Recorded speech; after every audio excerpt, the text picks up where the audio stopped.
everyone, welcome to Shiun Kung Fu System.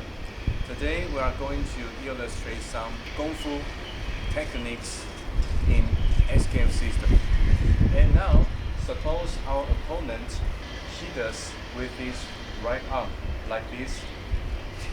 We first back a little bit and then we do Yao Shou first. At the same time, we step in, hit his Tan Zhong Xue. Then we do the following Guo Du Cui to finish our opponent. Thank you for watching our video. If you like us, please subscribe our channel. In the future, we are going to show you more and more Kung Fu techniques in SKFS system. Thank you. Bye bye.